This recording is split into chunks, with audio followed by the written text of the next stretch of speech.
بعض لوگوں کا تو ایسا ذہن بن گیا ہے کہ اگر ہم روزہ رکھیں گے نہ جانے کیا پریشانی آ جائے گی، جبکہ ایسا ہرگز نہیں ہے۔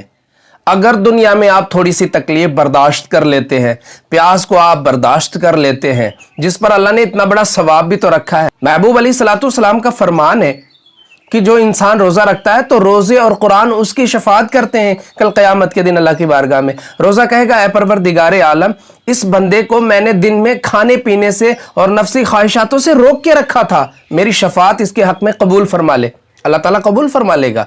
پھر اس کے بعد میں یہ قرآن کہے گا یا اللہ تعالیٰ رات کو میں نے اس کو سونے سے باز رکھا تھا، اس انسان کو سونے نہیں دیا، میں نے عبادت کرتا رہا، نماز پڑھتا رہا، تراویحاں پڑھتا رہا، اے پروردگار عالم تو میری شفاعت اس بندے کے حق میں قبول فرما لے۔